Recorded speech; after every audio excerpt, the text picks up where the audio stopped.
So let's start our discussion further. तो हम लोग बात कर रहे थे चाइना और इंडिया की। तो आई होप आपको वो डिफरेंस समझ में आ गया होगा, कैसे इंडिया पीछे रह गया और कैसे चाइना आगे निकल गया। तो ट्रेड जो था वो मेन चैनल था to connect the distant boundaries, यानी जो दूर दराज के देश थे, जो अलग अदर कंट्रीज थे, उनको कनेक्ट करने का, उनको लिंक करने का एक मेन जो सोर्स था, मेन जो लिंक पॉइंट था, वो था ट्रेड। ठीक है, तो ट्रेड की वजह से ही कंट्रीज जो थे वो एक दूसरे के साथ इंटरकनेक्ट हुए। नेक्स्ट आता है देखिए मल्टीनेशनल कॉर्पोरेशंस। तो मिड 20th सेंचुरी में ही ये जो कंपनीज थी, जो मल्टीनेशनल कॉर्पोरेशंस हम बोलते हैं, इनका बर्थ हुआ था, इनका इवोल्यूशन हुआ था।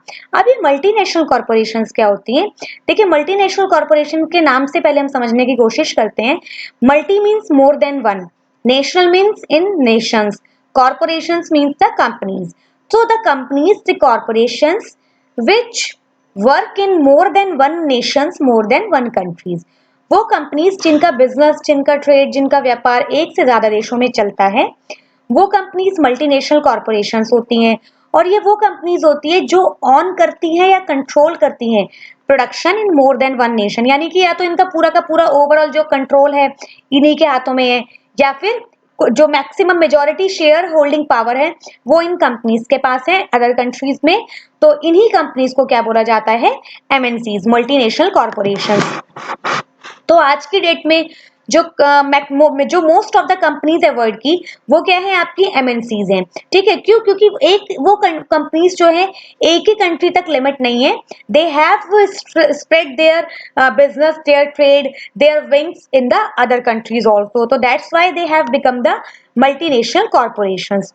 तो यहाँ पर मैंने कुछ कंपनीज ली हैं, जैसे नेम ऑफ सम एमएनसीज।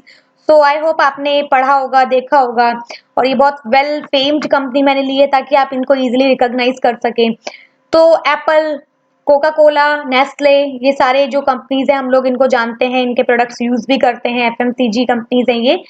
तो एप्पल जो स्टार्ट की थी, ये स्टीव जॉब्स ने स्टार्ट की थी। नाम आपके लिए इंपॉर्टेंट है, पता होना चाहिए। देखिए एप्पल, क्योंकि हम लोग बहुत we people are very much crazy about the Apple products. Apple का लैपटॉप, एप्पल का फोन, वो एप्पल का जो होता है ना सिंबल, उसे देख के लोग बहुत ज्यादा अट्रैक्टिव हो जाते हैं एप्पल के लिए। तो स्टीव जॉब्स ने स्टार्ट की थी और उनके फ्रेंड ने 1976 में। और ये एक अमेरिकन एमएनसी है, यानी कि ये एक अमेरिका की एमएनसी है। देखिए एप्पल और कुछ और कंपनीज हैं, मैं आपको नाम बता देती हूँ। ये कंपनीज वर्ल्ड की टॉप 5 कंपनीज में आते हैं, तो हमें पता होना चाहिए। क्योंकि देखिए हम लोग इकोनॉमिक्स के स्टूडेंट हैं, हम हिस्ट्री पढ़ते हैं तो हम हिस्ट्री के स्टूडेंट हैं। If we study the geography, हम ज्योग्राफी के स्टूडेंट हैं। हम इकोनॉमिक्स पढ़ रहे हैं तो हम इकोनॉमिक्स के स्टूडेंट हो गए। तो being the student of the economics, हमें इकोनॉमिक्स के बेसिक्स तो पता ही होने चाहिए। और जब मैं आपको बता रही हूँ तो आप लोगों को तो कोई इशू होना ही नहीं चाहिए।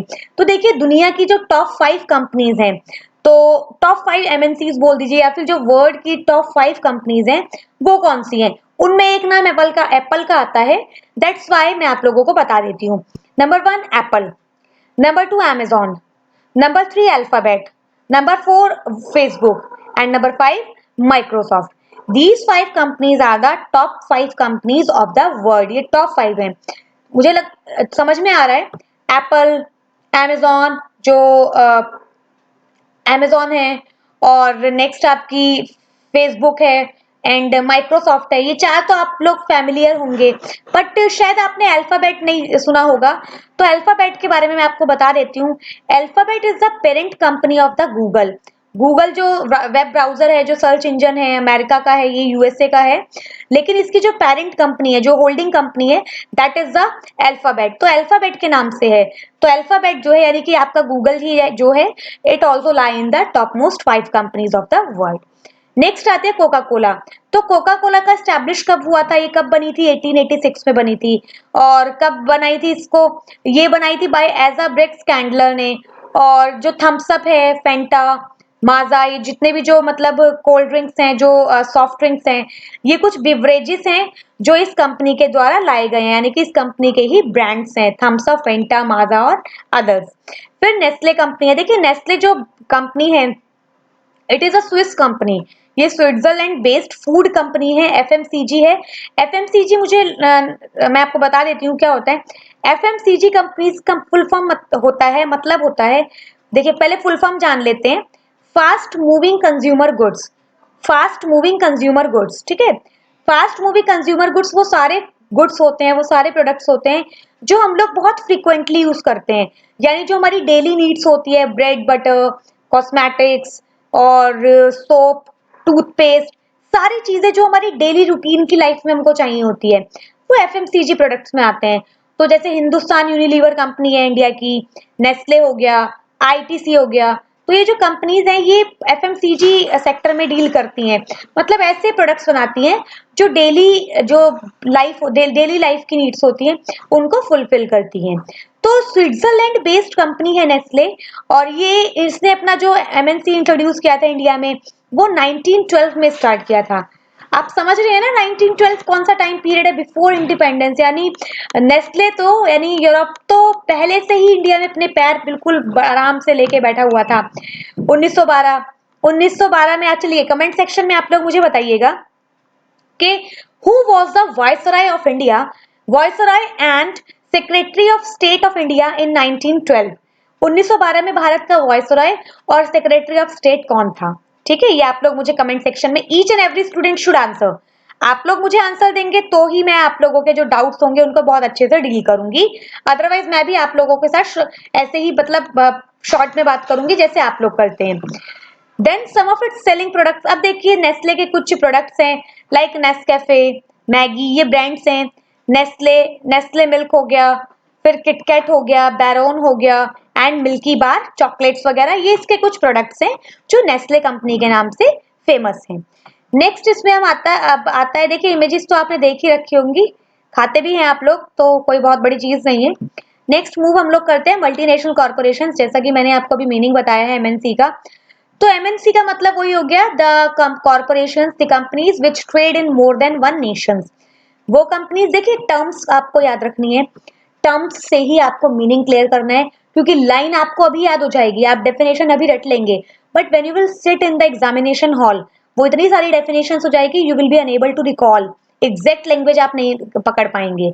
Better you should understand the term, term को समझ लीजिए। अच्छा, टर्म्स को ही मतलब हम लोग बाइफरकेट करेंगे कि अच्छा मल्टी मतलब मोर देन वन, नेशनल मतलब नेशन, कॉर्पोरेशंस मतलब कंपनी, तो वो कंपनी वो कॉर्पोरेशन विच ट्रेड, ट्रेड मतलब क्यों, देखो वो कंपनी क्या कर रही है दूसरे देशों में, कुछ नहीं कर रही है, ट्रेड कर रही है, तो वो corporations which trade in more than one country, multinational corporations या मल्टीनेशंस, ठीक है। तो देखो अब ये मल्टीनेशंस क्या करती हैं, ये सेटअप करती हैं अपने ऑफिस को, अपनी फैक्ट्रीज को, किस लिए, प्रोडक्शन के लिए, कहां पर, उन रीजन्स में जहां पर इनको चीप लेबर और अदर जो भी इनपुट्स चाहिए, जो भी रिसोर्सेज चाहिए वो इनको मिल जाए। देखिए ये कंपनी हमको लग रहा है ना मल्टीनेशनल कॉर्पोरेशन हैं, दूसरे देशों में जाके ट्रेड करती हैं, तो रीजन है हर चीज का, मैंने बताया ना आपको लॉजिक होता है हर चीज का। तो क्या रीजन है इसका, क्योंकि चीप लेबर चाहिए, क्योंकि आप जब कोई चीज बनाएंगे तो ऑब्वियसली ठीक है आप बहुत बहुत टेक्निकलिटी में बात अगर करते हैं या आप बहुत ही ज्यादा एडवांस्ड कंपनी चला रहे हैं, बट स्टिल उन टेक्नोलॉजीज को चलाने के लिए, रन करने के लिए you will be needed the labour, आपको 10 नहीं तो एक इंसान तो चाहिए ही होगा ना, ऑब्वियसली ऑपरेट तो उसको ह्यूमन ही करेगा। तो अब वो ह्यूमन का रेट जिस कंट्री में कम है, बहुत चीप लेबर लेवल पे और बहुत ही मतलब अबंडेंस क्वांटिटी में आपको मिल जाती है, तो वो चीप लेबर आपके लिए बहुत इंपॉर्टेंट हो जाती है। And other resources like land उस कंट्री में कितना में सस्ते में मिल जाता है, उस कंट्रीज की जो गवर्नमेंट की पॉलिसीज हैं, जो कंडीशंस हैं वो आपके फेवर में है या नहीं, उस कंट्री में जो कैपिटल अवेलेबिलिटी है लाइक क्रेडिट फैसिलिटीज हैं वो कैसी हैं, जो डिस्प्यूट सेटलमेंट सिस्टम है वो उस कंट्री का कैसा है। तो ये सारे फैक्टर्स जो होते हैं बहुत ज्यादा इंपॉर्टेंट होते हैं, बहुत ज्यादा अफेक्टिंग होते हैं to take the decision for the multinational corporation establishment. Next आता है it helps in greater profits to the company as cost of production is लो।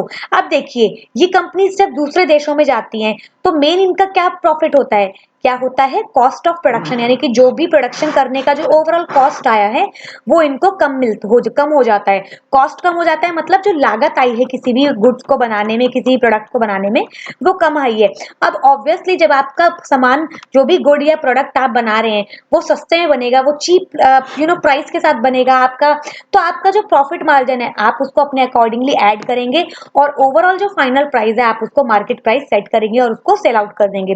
तो डिफरेंस होता होता है कॉस्ट में और प्राइस में। कॉस्ट क्या होता है, जो ओवरऑल बनाने में उसको लगा है, और प्राइस क्या होता है, अपना प्रॉफिट ऐड करके कॉस्ट में जो भी आपने फाइनल सेलिंग प्राइस रखा है वो उस प्रोडक्ट का मार्केट प्राइस हो जाता है। तो मल्टीनेशनल कॉर्पोरेशंस का सबसे बड़ा जो मतलब इनका सपोर्टिंग हैंड होता है, इनका जो मतलब बेसिक होता है, वो फंडा क्या होता है, इनको चीप लेबर और जितने भी इनपुट्स चाहिए प्रोडक्शन के लिए वो अवेलेबल होने चाहिए। तो जहां इनको वो मिल जाते हैं वही कंट्री इनके लिए बहुत ज्यादा सुटेबल, बहुत ज्यादा फेवरेबल कंडीशंस के साथ बना देती है, और वहां पर ही इनका जो कॉस्ट ऑफ प्रोडक्शन होता है वो बहुत ज्यादा लो हो जाता है।